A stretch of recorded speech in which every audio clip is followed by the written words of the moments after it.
अगर कहीं इस काम का संग हो जाए तो हृदय अपवित्र हो जाता। अपवित्र हृदय में निर्णय करने की सामर्थ्य नहीं रह जाती। आप सच्ची माने, बिना किसी प्रयास के हंसते हुए इससे आप मुक्त हो जाएंगे। बस केवल अधीनता स्वीकार कर लीजिए अंदर से। अब जो कहां करें हम सोई, आयस लिए चले निज दासी। हमारी मनमानी बिल्कुल ना हो तो बिल्कुल हर दोष से आप मुक्त हो जाएंगे। हर दोष से कोई दोष ऐसा नहीं जो गुरु कृपा से नष्ट ना हो जाए। और ये गुरु कृपा से ही नष्ट होते, पक्की भाई बात समझ लो, गुरु कृपा से ही नष्ट होते। जब हम मनमानी चिंतन उसको छूट देते हैं तो बाहरी फिर क्रियाओं को नहीं रोक सकते। इसलिए सबसे प्रार्थना करते हैं, बार बार लाखों बार कहा है कि खाली मत रहो। राधा वल्लभ श्री हरिवंश, राधा वल्लभ श्री हरिवंश, राधा वल्लभ श्री, इसको चलाओ अंदर। खाली रहोगे चिंतन बिगड़ेगा, चिंतन बिगड़ेगा, क्रिया बिगड़ेगी, सब बिगड़ जाएगा। कई बार कहते हैं नेत्रों को संभाल के रखो। बार बार समझाने पर भी क्या तुम नेत्रों से चंचलता करके प्राप्त कर लोगे? तुम्हें कुछ मिलने वाला है? मन मलिन करोगे, बुद्धि मलिन करोगे, इंद्रियां मलिन करोगे। सावधान, ये बचाव पक्ष की बात कह रहे हैं। ये गुरुजन जो अनुभव की बात कहते हैं उसको मान लीजिए। आप समझते हैं कि हम छुप करके किसी को देख रहे हैं, वो आप किसी को नहीं देख रहे, आप अपने को मलिन कर रहे हैं। आप एकांत में मोबाइल आदि से कुछ देख रहे हैं, ये आप अपने को मलिन कर रहे हैं। किसी से डरने की जरूरत नहीं है। डरो अपनी वृत्ति बिगड़ने से तो आप ठीक हो जाओगे। बाहर किसी से डरोगे तो एक दरवाजा बंद है, कोई नहीं है, नहीं देख रहा, यहां कोई सीसी कैमरा भी नहीं, कोई नहीं देख रहा। लेकिन जिनकी आराधना कर रहे हो वो तो देख रहे हैं। तुम्हारी वृत्ति तो गंदी हो रही। तुमको डरना अपनी वृत्ति सुधारने के लिए, किसी का डर नहीं, कोई डर नहीं। अगर आप स्वयं से नहीं डरोगे तो फिर किसी का डर काम भी नहीं करेगा। स्वयं से डरो, स्वयं साक्षी बनो। हमारी वृत्ति बिगड़ रही है, हम अपनी वृत्ति को नहीं बिगाड़ेंगे। अलमलमिहि यूषित गर्दभि संग रंगे रलमलमिहि वित्तापत्ति विद्या यशोभि। श्रीपाद कह रहे यदि आप नाम जप नहीं करते, भगवान से विमुख हो, तो जितनी भी संपत्ति हो सब विपत्ति बन जाएगी। बहुत खास बात है सत्संग की। यदि आप भजन नहीं करते, भगवद आश्रित नहीं हो, तो जितनी संपत्ति वो विपत्ति बन जाएगी। कैसे बन जाएगी? आपके आचरण ऐसे होंगे, आपका चिंतन ऐसा होगा, उनका जो फल आएगा वो आपके हृदय को अशांत कर देगा, वो भारी दुख प्रदान करेगा। भजन कर रहे हो तो विपत्ति भी संपत्ति बन जाएगी। वो परम नाम रूपी धन भगवद आश्रय विपत्ति प्रदान करती, ध्यान रखना। जिसका कोई आश्रय और भरोसा नहीं रह जाता, सीधे भगवान की शरणागति होती है। विपत्ति में कोई साथ नहीं देता। बलिहारी उस विपत्ति की जो सीधे शरणागति प्रभु की कराती है। और जब नाम जप होता है विपत्ति में, तो सबसे संपत्तिवान वही जिसके पास नाम रूपी संपत्ति है। कह रहे वो संपत्ति विपत्ति है जो भगवत विस्मरण करा दे, वो विपत्ति संपत्ति है जो भगवत स्मरण करा दे। बलिहारी उस दुख की जो भगवान की याद में तन्मय कर दे। ये बात संसारी वृत्ति रखने वालों के समझ में नहीं आएगी। विद्या यशोभी, मुझे विद्या नहीं चाहिए, बहुत ही बाधक है भगवत प्राप्ति में। कोई कहेगा विद्या भगवत प्राप्ति में बाधक कैसे हो सकती है? क्योंकि वो विद्वान है तो शास्त्रों का ज्ञान है। हाँ, यही बात है। बस विद्या का अभिमान आ गया, शास्त्रों के ज्ञान का अभिमान आ गया, अब तत्व बोध तक नहीं पहुंच पाएगा। भगवत प्राप्ति में भारी बाधा। श्री भगवत ऋषि जी महाराज के विद्या, पहले विद्या शब्द का उच्चारण किया। विद्या रूप महत्वकुल धन जोबन अभिमान, छठ कंटक देखे जहां रहे न भक्त निदान। तभी भाई जी महाराज श्री हनुमान प्रसाद पोद्दार जी कहते हैं कि हमें बुद्धिहीन बना दो हे भगवान। भगवान इस बुद्धि को बंद कर दो, बड़ी चंचल, बड़ी तार्किक, बड़ी अपने को प्रवीण समझने वाली। नाथ इसे केवल अपने चरणों में बैठाल दो, पंगु कर दो। यशोभी ही, मुझे यश नहीं चाहिए। अब जब यश प्राप्त होने लगता है तो भगवत चिंतन, भगवत प्रसन्नता की जो वृत्ति थी वो लोक चिंतन और लोक प्रसन्नता में बदल जाती है। ये समाज कैसे कितना जुड़े, कितना बढ़े, ये समाज कैसे प्रसन्न रहे। प्रसन्न रहने का मतलब भगवत भाव से नहीं, हमारे अनुकूल बनी रहे। यशोभी, मेरा यश गान होता रहे। बहुत बड़ा ये दोष उत्पन्न हो जाता है भगवत मार्ग के पथिक के जीवन में जब यश की प्राप्ति होती है। अगर गुरु कृपा ना हुई तो यश ये आखिरी खाएं गिरा देता है उसको। प्रतिष्ठा कैसी? बोले सुकरी विष्ठा की तरह देखे, गौरव घोर रौरवम, संतों की भाषा है। साधु अपनी प्रतिष्ठा को क्या देखे, सूकरी विष्ठा किसी काम की नहीं।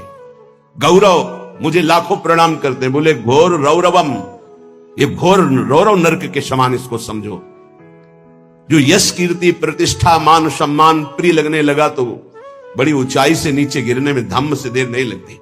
सम्मानम कल्यात घोर गरलम, ये सम्मान घोर विष है। नीचा अपमानम सुधा, नीच पुरुषों द्वारा किया हुआ अपमान अमृत के समान है, ऐसा मानो। रात दिन राधा मुरली मनोहर का भजन करो। ये विचित्र माया भगवान की, नहीं चाहिए मुझे यशो भी।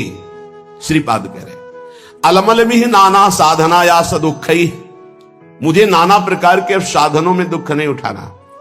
तो क्या करना चाहते हो आप? भवत भवत वृंदारण्यम आश्रित धन्याहा, मैं बार बार कहता हूं धाम के आश्रित होकर राधा राधा राधा और युगल सरकार की सेवा बस। मुझे और किसी साधन में समय व्यर्थ नहीं करना, नहीं भटकना। इदमपि भविता किम यत्र कुत्रापि वृंदा पदमपि मम यातम श्रोतवीथि मकस्मात्, अगर कोई ऐसा वृंदावन कान में पड़ गया वो पाप रहित होने लगता है। ये महापुरुषों का अनुभव, प्रियाजू का प्रिय धाम, ये चिदानंद है वृंदावन। ये नाम स्वयं प्रियालाल वृंदावन वृंदावन गाते हैं। बड़ा पावन, शीघ्र हृदय को करके पावन करने वाले तो बहुत से तीर्थ हैं, लेकिन पावन करके प्रेम प्रदान करने की सामर्थ्य वृंदावन में। कह रहे वैकुंठ कोटि कोटि प्रगुणित मपि नो यद्रजो लेश मात्रम प्रोन्मीलत सौभगर्धे लवमपि लभते शुद्ध भावोज्ज्वलाया। करोड़ करोड़ वैकुंठ वृंदावन धाम की रज की समानता नहीं कर सकते। क्यों? क्योंकि वैकुंठ में ऐश्वर्य वैभव है, वो वृंदावन की रज उज्जवल महाप्रेम भाव प्रकाशित कर देती है। कुर्वीरन भक्ति कोटि भगवती ना तथाप्यद्भुत प्रेम मूर्ते श्री राधाया भक्तई किमपि न कलिताम नौमि वृंदाटवी। मानते हैं कि कई प्रकार की भक्ति होती है जिससे भगवान प्रसन्न होते हैं, लेकिन जहां श्री किशोरी जी के सामने हाथ जोड़कर लाल जो विनय करते हैं, उन किशोरी जी के चरणों का प्रेम किस भक्ति से प्राप्त होता है? तो बोले श्री वृंदावन रज की आराधना और रसिक संग से। तो बोले इसीलिए इदमपि भविता किम यत्र कुत्रापि वृंदा पदमपि मम यातम श्रोतवीथि मकस्मात् मधुर मधुर राधा राधा राधा माधवानंग खेला वन मुपनय दंतर दास्यति प्रेम मूर्छाम। ये अद्भुत बात, अद्भुत बात। इसलिए बार बार अद्भुत कह रहे हैं कि गुरु कृपा से शास्त्रों का स्वाध्याय हुआ है और उनके बताए हुए साधनों पर चले हैं। एक दो साधन नहीं, बहुत से साधन हुए, क्योंकि क्रम बाई क्रम मार्ग रहा है। नैष्ठिक ब्रह्मचर्य, गायत्री अनुष्ठान, महावाक्य अनुष्ठान, संन्यास धर्म, क्रम बाई क्रम 20 वर्ष, फिर ये राधा राधा। ऐसे कोई अंधविश्वास या अंधश्रद्धा से नहीं बोल रहे। जो ज्ञान मार्ग का साधक होता है, बड़ा तार्किक बुद्धि होती है, वो ऐसे परास्त नहीं होता है। जब तक रसास्वादन नहीं होता तब तक वो स्वीकृति नहीं होती उस हृदय में जो ज्ञान प्रधान साधन रहा है। इदमपि भविता किम यत्र कुत्रापि वृंदा। ओहो, ये शब्द मेरे कान में पड़ा, वृंदावन वृंदावन वृंदावन। ये हृदय को महाप्रेम में बना देता है। क्यों? क्योंकि यहां मधुर मधुर राधा राधा राधा, यहां के पशु पक्षियों की आवाज भी राधा नाम युक्त होती है, हमारी श्रवणेंद्री पकड़ नहीं पाती। हरिवंश महाप्रभु हित सजनी स्वरूपा कह रहे राधा यशो मुखर मत खगावली के। यहां के जितने भ्रमर, कोकिला, कपोत आदि पक्षी हैं, ये जब गुंजार करते हैं तो अपनी भाषा में बोलते राधा राधा राधा, प्रियाजू का यश। यहां की वायु राधा राधा लेकर के, यहां के पत्ते की खुड़कन में भी राधा शब्द कटाक्ष होता है। वृंदावन के वृक्ष को मरम न जाने को, यहां डाल डाल और पात पात पर श्री राधे राधे हुए। मधुर मधुर राधा राधा राधा। इस जो राधा नाम जपने के लिए जिनको हृदय में भाव आया, मानो श्री कृष्ण बरस पड़े, भगवान बरस पड़े उसके ऊपर। जिसकी जिह्वा से राधा राधा और वृंदावन पर श्रद्धा, तो बोले युगल सरकार की प्रेममयी जो लीला है, जिस लीला का एक भी क्षण हृदय में प्रकाशित हो जाए तो बोले प्रेम मूर्छाम, वो प्रेम विकल हो जाए, मूर्छित हो जाए। ऐसे युगल सरकार की दासता प्राप्त होती श्री धाम वृंदावन का आश्रय, रज का सेवन, रसिकों का संग। ये दुर्लभ उपासना है जो वृंदावन रस की है। इसीलिए सुसुख वांछा जहां तक है मोक्ष तक, वहां तक का त्याग होता है यहां के उपासक में। पर इतनी सरलता से त्याग हो जाता है कि जैसे एक छोटे से बच्चे से पूछो, वो कुछ नहीं जानता, बस इतना बोलने के लिए उसके हृदय में हिम्मत है, हमारे माई श्यामाजू को राज, बस श्यामाजू संभाल लेंगे। एक छोटा बच्चा है, एक दिन उनका एक बोल रहे थे, नंद के लाला की जय। तुम्हें बोलना पड़ेगा तो क्या बोलोगे? बोले श्री जी की जय। बहुत ये बात कहां से आई? इस रज के प्रभाव से, रसिक संग से। श्री जी की जय तो लालजू भी बोलते हैं, निकुंज में महारानी जी की जय तो लालजू भी बोलते हैं।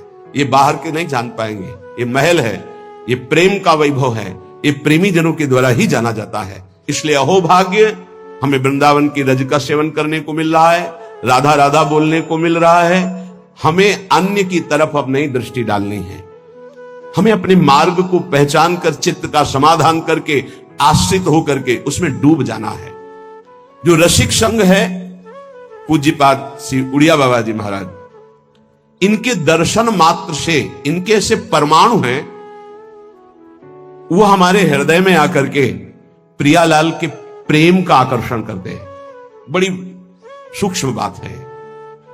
भजन से जैसा भजन किया जाता है वैसे परमाणु बनते हैं। अगर आपको याद हो तो एक बार बताया था कि श्रीपाद जो कालीदय में श्रीधर बाबा रहते थे, उनके जब चरण सेवा में जाते थे, जहां हम मस्तक रख के प्रणाम करते तो हृदय से निकलता निताई गौर हरि गौर। गुरुदेव भगवान से बताया था, विवश होके निकलता। क्यों? क्योंकि बाबा सिद्ध पुरुष थे इस बात के। चरण चापते तो कृपा से मंत्र अपना चलता, लेकिन जब मस्तक झुका के उनके चरणों में रखते तो हृदय से निकलता निताई गौर हरि बोल। तो कह रहे हैं कि जब रसिक का हम दर्शन करते हैं, संभाषण करते हैं, तो सबसे बड़ा लाभ मिलता है, उनके परमाणु हमारे अंदर आते हैं। जो हमारा परिवर्तन होता है उनके परमाणु से, उनके वचन से परमाणु आते हैं। उनकी दृष्टि शक्तिपात में, दृष्टि से शक्तिपात, वचन से शक्तिपात, संकल्प से, स्पर्श से, ऐसे महापुरुष जन लोक कल्याण, जगत कल्याण करते हैं। प्रत्यक्ष में भगवत भक्तों के दर्शन से, उनके श्रीमुख से निकले हुए वचनों के श्रवण से और मनन से स्वाभाविक प्रभु में प्रीति होने लगती है। विश्वास करो, महापुरुषों के वचन है। देखो ये सिद्धांत देखो, भगवान ने सृष्टि रची और सबके हृदयों में बैठ गए। जो जैसा कर्म कर रहा है उसका सुख दुख का वो भोक्ता बने, भोगे। भगवान उसमें कोई सहयोग नहीं करते। कर्ता भगवान ने संपूर्ण सृष्टि रच दी, दो विभाग कर दिए, ये पाप कर्म है इसे मत करना, ये पुण्य कर्म है इसे करो। ये भागवतिक कर्म है जो पाप पुण्य दोनों से आपको बचा लेगा, और आप शांत बैठे, आप करो और भोगो। लेकिन भक्त का संग ऐसा नहीं होगा। भक्त शांत नहीं बैठेगा कि जो करना है करो और भोगो, नहीं। वो जरा सी तुम श्रद्धा कर ली तो जबरदस्ती तुमको संसार से छुड़ाकर भगवान से प्रेम करा देगा। इसीलिए मोरे मन प्रभु से विश्वासा, राम ते अधिक राम कर दासा। इसलिए भगवान उस पर विशेष कृपाल होते हैं जिसे भक्त का संग मिल जाता है। अगर कहीं उनका स्पर्श मिल रहा है, जूठन मिल रही, चरण रज मिल रहा है, चरणामृत, वचनामृत, अब आपके कल्याण में संशय है। अगर संशय है तो विश्वास की कमी है, नहीं तो नाचना चाहिए।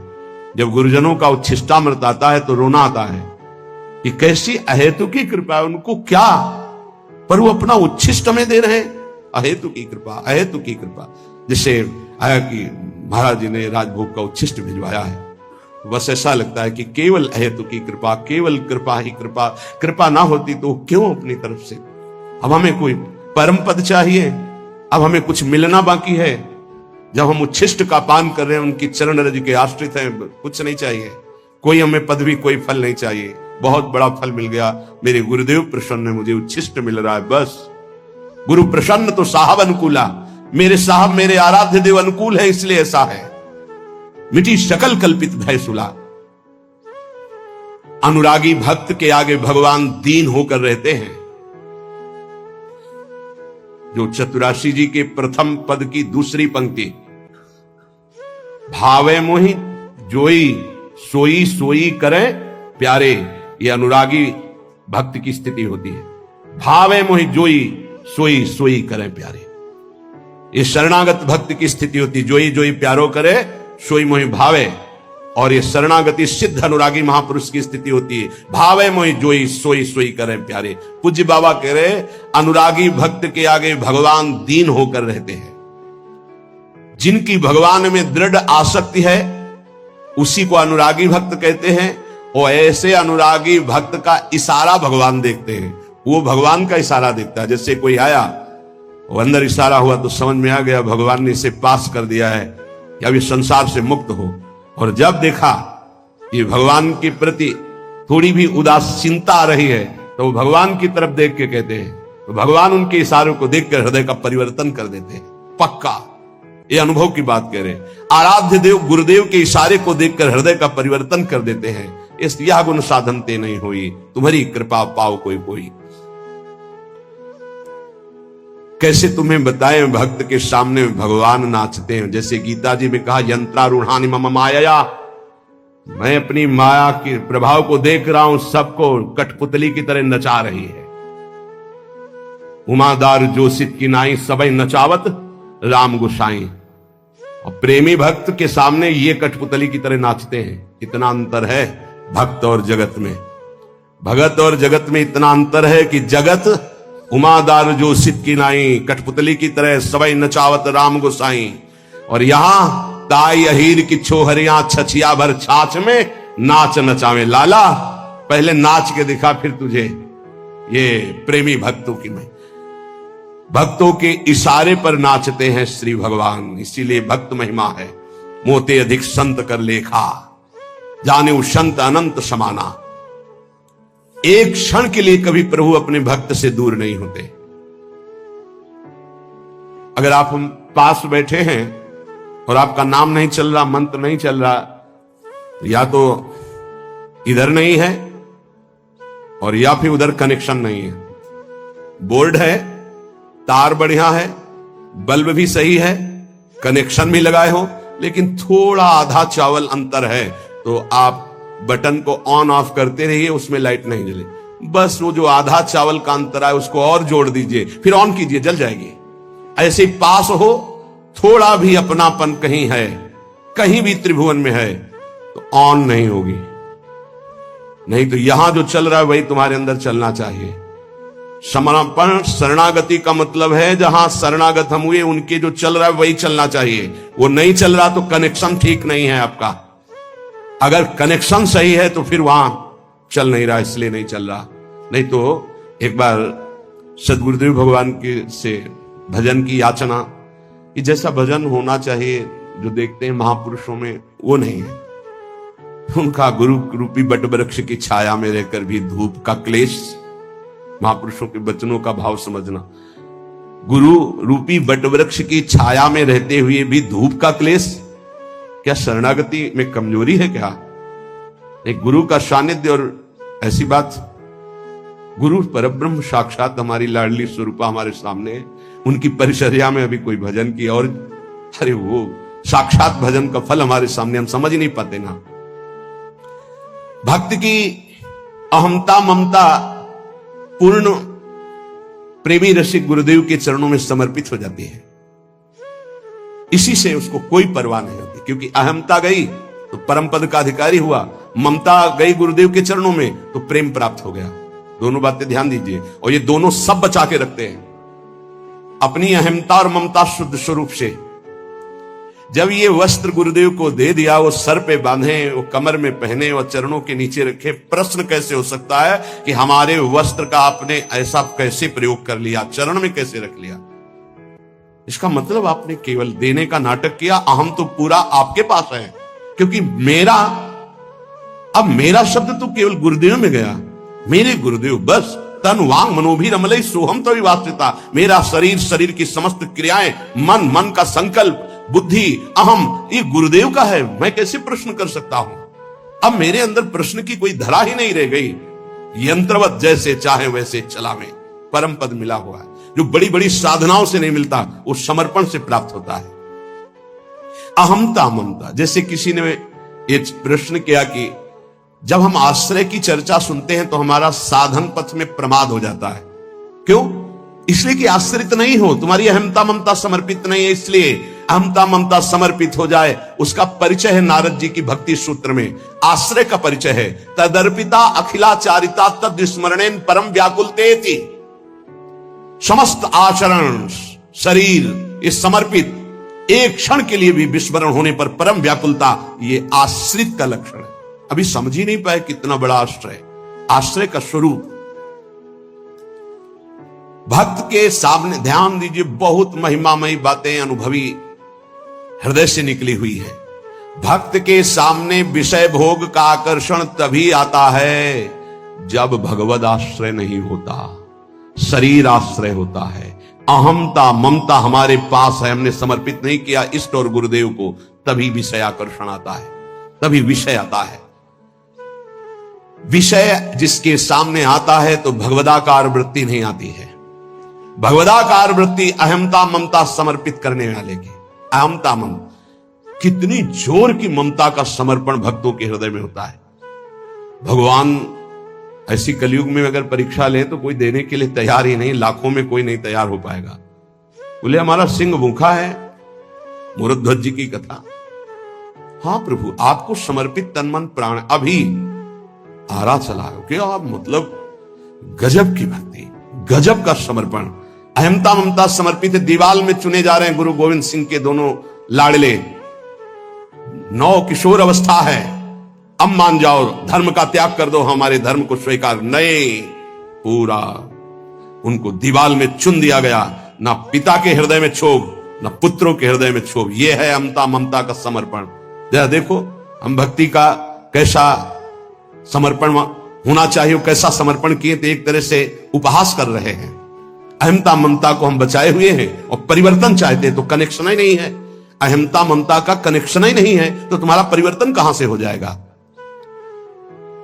प्रभु को अपने सामने देखने की सामर्थ्य उसी में होती है जो भगवदाकार वृत्ति होती है। जिसकी भगवदाकार वृत्ति किसकी होती है? जो अहमता ममता समर्पित कर देता है। निरंतर भगवदाकार वृत्ति रहने के कारण वो जिधर देखता है भगवान दिखाई देते हैं। यहां निरंतर विषयाकार वृत्ति होने के कारण भगवान में भी विषय दिखाई देता है। भगवान ही तो सब बने। अगर हमारी अहमता ममता समर्पित हो जाए तो इन 6 अपराधों से बच जाए जो भक्तों के प्रति होते हैं। भक्त के ये 6 अपराध तुम्हारी भक्ति को ढक देंगे। पहला, किसी भी महात्मा के वास निरूपण पर जो हम निंदा करने लगते हैं, हमारी सामर्थ्य नहीं कि हम क्या जाने वो कैसे रह रहे हैं। महाप्रभु चैतन्य देव एक दिन कीर्तन में बहुत उल्लसित होकर उन महापुरुष का नाम ले रहे थे, बार बार नाम उच्चारण कर रहे थे। हमें नाम विस्मरण है। बहुत सुंदर पोशाक महंगी महंगी पहनते थे, पान पाए, इत्र लगाए, फुलेल केशों में सजाए। बहुत वर्ष हो गए पहले चैतन्य महाप्रभु के पावन चरित्र का पठन किया था, इसलिए स्मृति नहीं उनका नाम, उनके नाम का। पुंडरीक विद्या, हाँ यही नाम, पुंडरीक विद्या। तो गदाधर आदि जो भगवत महाप्रभु के पार्षद थे, उन्होंने सोचा कि जब महाप्रभु भाव में ऐसा उनका नाम उच्चारण कर रहे हैं तो कोई वीतराग बड़े परमहंस महापुरुष होंगे, चलो उनके दर्शन करने चलते हैं। तो पता चला कि अमुक जगह वो आए हुए हैं। वहां तो देखा बहुत सुंदर पलंग, दुग्ध फेन जैसा, ऊपर से गद्दे के ऊपर चद्दर और गिरदा लगे हुए हैं, और केस जो फुलेल से ऐसे सुगंध आ रही, पान खाए। तो गदाधर जी के मन में आया कि इतना विलासितापूर्ण जीवन और ये भगवत भक्त हो सकते हैं। संशय हुआ। तो एक जो महाभागवत साथ गए थे तो उन्होंने भगवान श्री कृष्ण की रूप माधुरी का भरा हुआ श्लोक गान किया। जो ही श्लोक सुना हुंकार मारी और धूल धूसरी, हा कृष्ण हा कृष्ण। और वो सब जो अब उनकी समझ में आया कि अरे महाप्रभु जो बोल रहे थे परम सत्य, वो प्रेम के अष्ट सात्विक भाव संवरण होना मुश्किल हो गया। अश्रुधारा नाक बह रही, धूल धूसरी थी। गदाधर जी ने चरण पकड़े और कहा मेरे से भारी अपराध बन गया। ऐसे महापुरुष के बाहरी स्वरूप को देखकर हमारे अंदर अश्रद्धा हुई थी, दोष दर्शन हुआ था, क्षमा चाहता। कैसे क्षमा हो? तो शिष्यत्व स्वीकार किया था। चरित्र में ऐसा पढ़ा। किसी भी भक्त या महात्मा के वास निरूपण, वेश निरूपण की अगर वृत्ति आपने की तो अपराध बन जाएगा। अरे ये तो ऐसा, इनको तो ऐसा होना चाहिए, इनको तो ऐसी जगह रहना चाहिए, इनको तो ऐसा नहीं। कुछ महापुरुषों की स्थिति होती है, कुछ तो उस स्थिति का दंभ करते, कुछ स्थिति होती है। हम क्या जाने कौन स्थिति में कौन दंभ कर रहा है। जिनके वचन श्रवण से, दर्शन से, संभाषण से हमारे हृदय में भागवतिक परमाणु उदय होते हैं, उन महापुरुषों के चरणों की वंदना उनकी वाह स्थिति पे नहीं देखते। हो सकता है सोने चांदी के सिंहासन पर बैठे हो, छत्र हो, चमर डुल रहा हो, और स्थिति ब्रह्माकार है, स्थिति भगवदाकार है, कैसे पता चलेगा। परशुराम जो आचार्य जी थे, उनके आश्रम के बाहर लिखा था, माया सगी न तन सगा, सगा न ये संसार, परशुराम ये कह रहे सगा सुसिरजन हार। तो एक लंगोटी लगाए लौकी की कमंडल लिए और भारी वैराग्य वृत्ति के अंदर गए और कहा, ये श्लोक किसका लिखा हुआ है, दोहा। तो उनका गुरुदेव का कहां है, तो गए देखे गिरदा लगा हुआ, छत्र लगे हुए परशुराम देवाचार्य जी महाराज। तो उनका, महाराज आपका श्लोक लिखा हुआ है? बोले हाँ। तो बोले केवल लिखा हुआ है या है आप में? क्योंकि उनको गर्व था कि मैं लंगोटी लगाए लौकी का, और ये तो वैभव संपन्न महात्मा है। तो बोले लिखा है, माया सगी न तन सगा, सगा न ये संसार। तो आपने कहा सगा जो सृजनहार, हम तो सब माया ही देख रहे हैं। उनका आपका इशारा क्या है? बोले जब सृजनहार सगा है तो फिर माया क्या? बोले चलो आपने समझा दिया, बड़ी कृपा, चल दिए। बोले कहां चल दिए? बोले जहां ले चलो आप। वो स्थिति प्रज्ञ महापुरुष थे। चल जब 10-12 किलोमीटर चले तो बोले भिक्षा का हमारे समय हो रहा। तो बोले परशुराम देवाचार्य ने आज तक कभी हाथ नहीं फैलाया। आकाश वृत्ति पे हम रहते हैं, प्रियालाल जैसी व्यवस्था करते हैं उसके अनुसार रहते हैं। बोले हम तो भिक्षावृत्ति से रहते। बोले जाओ मांगने। बोले आपके लिए भी ले आवे, कभी किसी का सहयोग नहीं चाहा, केवल सीधे प्रियालाल से आप अपने लिए लाइए और पाइए, और जहां आपकी इच्छा वहां ले चलिए। वो गए भिक्षा लेने, वो जंगल के एक जगह बैठे हुए थे, तो वहां से राजा की सवारी निकली। देखा परशुराम देवाचार्य उतरे, साष्टांग दंडवत। महाराज यहां कैसे? प्रभु की इच्छा। बड़े सौभाग्य कि हम तो भगवान की असीम कृपा मानते हैं कि आपके दर्शन। हमारी इच्छा है कि हम कुछ राजभोग तैयार करवाते हैं, जैसी हरि की इच्छा। देर न लगी, वहां रसोईया लग गए, कढ़ाइयां। महाराज अगर यहां विश्राम करें, बस इशारा हो जाए तो जैसी हरि इच्छा। खुदाई शुरू, आश्रम निर्माण की नींव के लिए खुदाई शुरू, कढ़ाई चढ़ गई, बनना शुरू हो गया। वो संत आए 1 घंटे बाद, वहां देखा। बोले यहां क्या हो रहा है? बोले यहां आश्रम बनेगा, ये रसोई बन रही। उनका महाराज ये क्या लीला है? तो बोले तुम जिस वैराग्य के अहम वृत्ति को धारण किए हो, उस अहम वृत्ति का त्याग करो। वैराग्य का तात्पर्य होता है राग रहित, स्पृहा रहित होना। वो चाहे असंख्यों के वैभव में बैठा है, लेकिन राग और स्पृहा रहित है। अगर एक लंगोटी का भी राग है, लौकी के कमंडल का भी राग है, शरीर का भी राग है, वो रागी है, वो वीत रागी नहीं है। वीत राग की स्थिति को समझना बड़ा कठिन। दत्तात्रेय जी महाराज से यही पूछा कि आप कोई कर्म नहीं करते, कर्म ना करने वाले को विषय नहीं मिलता, और विषय सेवन ना करने से ऐसा स्वास्थ्य कैसे हो सकता है आपका? तो उनका मैं अखंड प्रसन्न रहता हूं, इसलिए ये भोगों से स्वस्थ नहीं हूं, मैं अखंड प्रसन्नता को प्राप्त। कभी राजमहलों की राजसैयाओं पे शयन करता हूं, तो कभी राख की ढेर पर शयन करता हूं, कभी बड़े बड़े राजाओं से सम्मानित होता हूं, तो कभी फुटपाथ में लेकर अपमान को भी प्राप्त करता हूं। मुझे न सम्मान न अपमान किसी का प्रभाव नहीं। इसलिए किसकी क्या स्थिति कैसे जाना जा सकता है? तो हम किसी का वास निरूपण आदि, वेश निरूपण आदि करके किसी की निंदा करेंगे तो पता नहीं कितना महाभागवत है, हमसे अपराध बन जाए। दूसरा ज्ञान निरूपण। कुछ संत भगवान ऐसे होते हैं जो कुछ नहीं बोलते। अरे इनको कोई ज्ञान तो है नहीं, कुछ बोलना तो आता है क्या? बोलना ही कोई साधुता है क्या?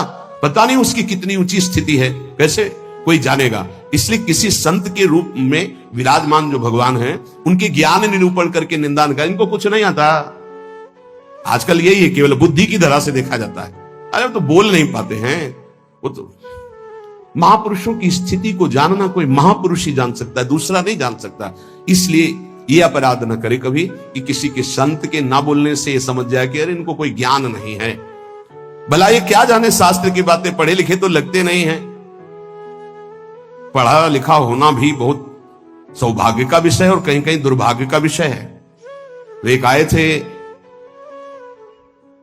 इतने कागज में उनकी डिग्रियां केवल उनके शिष्यों ने भेजी थी कि हमारे गुरुजी दर्शन करने आ रहे हैं। तिरुपति बालाजी से विद्वता की मूर्ति, साष्टांग दंडवत और क्या क्या भगवत प्रसादी, वो ऐसे लग रहे थे कि एक शब्द नहीं आता। मतलब बड़े बड़े शंकराचार्यों को पढ़ाया था उन्होंने, उनकी और शिष्यों ने जो दिया था उसमें दिखाई दे रहा। बड़े बड़े शंकराचार्यों को उन्होंने विद्या पढ़ाई थी। विद्या विनयम ददाति, वो देखने को मिला कि विद्वान में कैसी दैन्यता होती है। कबीरदास जी के पास एक विद्वान दिग्विजयी भेजा गया शास्त्रार्थ की, तो उनका भैया हमको कोई शास्त्रार्थ नहीं करना। तो बोले काशी के विद्वानों ने कहा यदि आप हार लिख दिए पूरी काशी हार गई। बोले ऐसी बात, तो पढ़ के समझे हो कि समझ के पढ़े हो? पोथी पलटा दे रहे, सरस्वती काम नहीं करी, पढ़ के समझे हो कि समझ के पढ़े हो? आखिरी बात शिष्य बन गए थे, बहुत बड़े भगवत अनुरागी बने। तो किसी भी संत के प्रति ये भाव नहीं कि पढ़े लिखे नहीं है, बोल नहीं पाते तो इनको